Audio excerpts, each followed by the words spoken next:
किस तरह से आज श्रद्धांजलि दे रही हैं और जो दुख है वो उसको लेकर क्या सरकार से और क्या मांग करती हैं?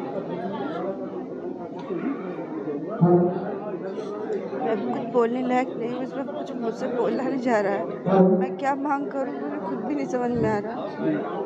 अब तक जो सरकार ने कार्रवाई की है उन सब चीज़ों से कितना संतुष्ट हैं?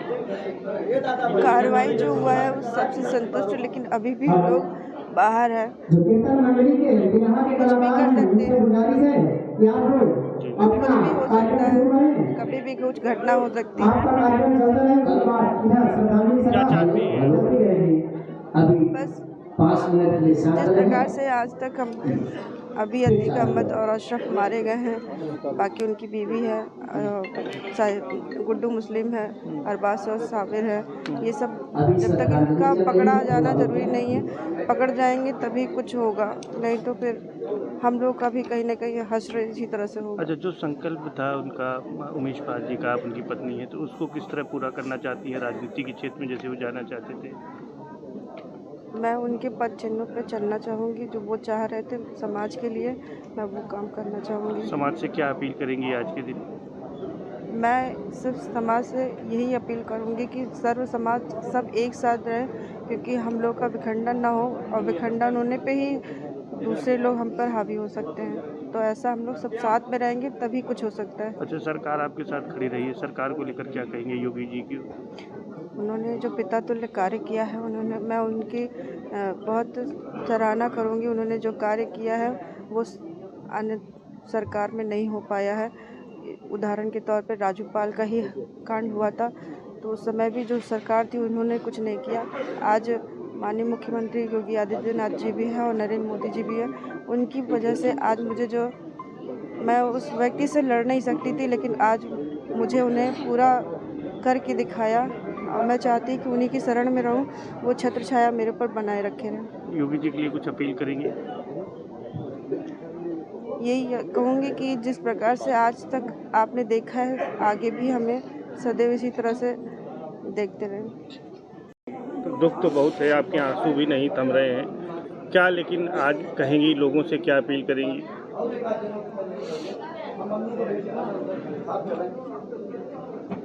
क्या कहे बेटा,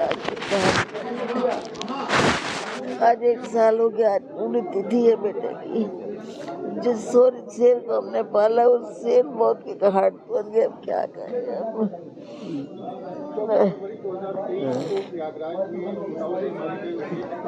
ठीक है। पहले तो बड़ा कष्ट हो रहा है कि उमेश जी के आगे मैं स्वर्गीय लगाऊं, क्योंकि वो एक लगता नहीं, अभी भी नहीं लगता, और कि वो नहीं है अपने बीच में, मगर साल भर निकले हैं, उसमें परिवार को जो भी सरकार की तरफ से मदद चाहिए, योगी जी की सरकार की तरफ से, वो पूरी कोशिश करी गई है, और उनकी जो सुरक्षा है उस पर पूरा ध्यान दिया गया है परिवार के।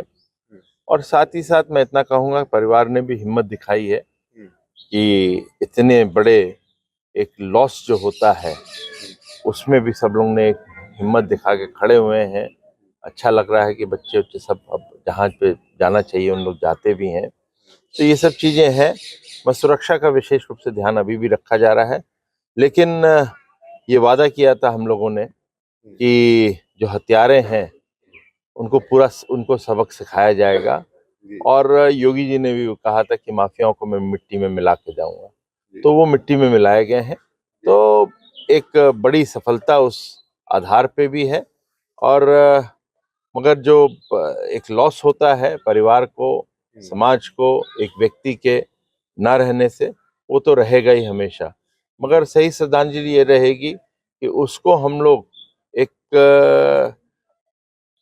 अपने अंदर प्रतिज्ञा मान लें, सरकार के रूप में मैं कह रहा हूँ, अपने जनप्रतिनिधि के, कि इस प्रकार के जो हरकत करने वाले हैं उनको हम लोग बख्शेंगे नहीं। क्योंकि सर कुछ लोग अभी भी आप चिंता नहीं करिए, मेरे को अभी तक याद है, आप लोग पूछते थे अभी 1 महीने हो गए, 2 महीने हो गए, वो कहाँ गए, कहाँ गया, मगर समय आने पे कार्रवाई पूरी चल रही है, और समय आने पे उसके रिजल्ट्स भी आपके सामने आते जाएंगे। शाइस्ता जैनब तक तो आप उसकी चिंता नहीं करिए, सरकार उस पर सचेत है, और जहां जो भी कार्रवाई करनी है वो कर रही है। आगे भी कार्रवाई देखने को ये तो निरंतर कार्रवाई है। माफियाओं को या जीरो टॉलरेंस जो है योगी जी की सरकार में, इसका ये तो हम लोग की प्रतिबद्धता है। आप हमारे संकल्प को भी उठाएंगे, उसमें भी है। और 2014 में जब आदरणीय मोदी जी प्रधानमंत्री बने थे तो उन्होंने कहा था जीरो टॉलरेंस है भ्रष्टाचार और ये जो क्रिमिनल जो है या माफियागिरी है उसके प्रति है।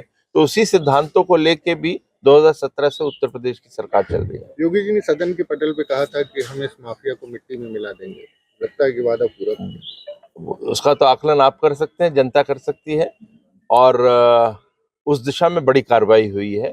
तो मैं ये कहूँगा प्रयागराज की जो जनता है, या मैं इस जिले के या मंडल में कहूँ, इर्द गिर्द कहूँ, तो वहाँ पे बहुत बड़ी एक रिलीफ हुआ है कि उस प्रकार का जो आतंक था और आतंक के जो सरगना थे उनका खात्मा हुआ। आपके विधानसभा क्षेत्र का मामला है तो देखिए विकास हो रहा है, और उसका कारण ये है कि माफिया जो थे यहाँ पर उनका जो एंड हुआ है, और उसके आधार पे जब होता है तो विकास होता है और लोग सुकून की जिंदगी जी रहे हैं। और उसके अंदर जो एक भय का माहौल था, खौफ का माहौल था, वो खत्म हुआ है।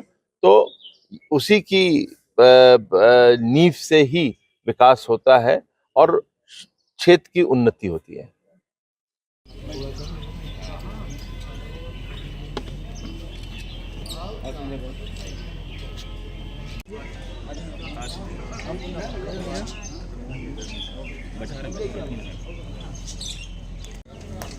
अरे भैया भी बात कर रहा है, खींच रहा है, ठीक है, हेलो, खींच रहा है, अभी बात कर रहा है, ये आना होता है, ये आना होता है। ये कानून व्यवस्था का है, लेकिन मैं फिर भी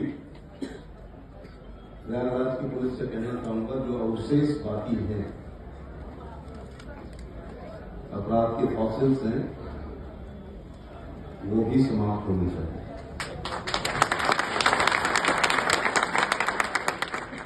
और अपनी पार्टी के लिए भी कहना चाहूंगा, उमेश पाल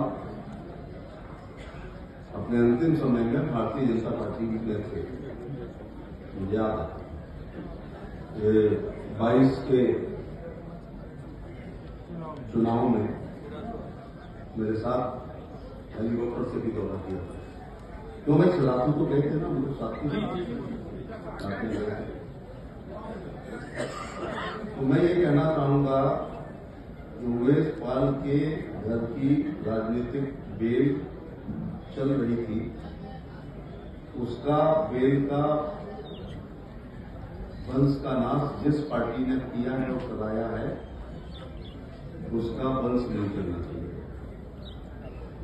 और हमारे वंश में, राजनीतिक वंश में अगर कमी आई है तो हमारी पार्टी की जिम्मेदारी है कि ये राजनीतिक बेल चलवानी चाहिए।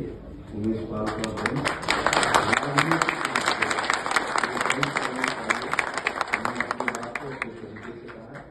एक बार फिर आप लोगों के प्रति कृतज्ञता ज्ञापित करना चाहूंगा कि आप दूर दराज पूर्वांचल के कई जिलों से यहाँ पर आकर के आपने श्रद्धांजलि अर्पित की है। ये आपकी उनके प्रति श्रद्धा है। मैं इसके लिए आपका आभारी हूँ। धन्यवाद करना, मैं 15 मिनट की उसका तो मेरे आप सब आगे के साथ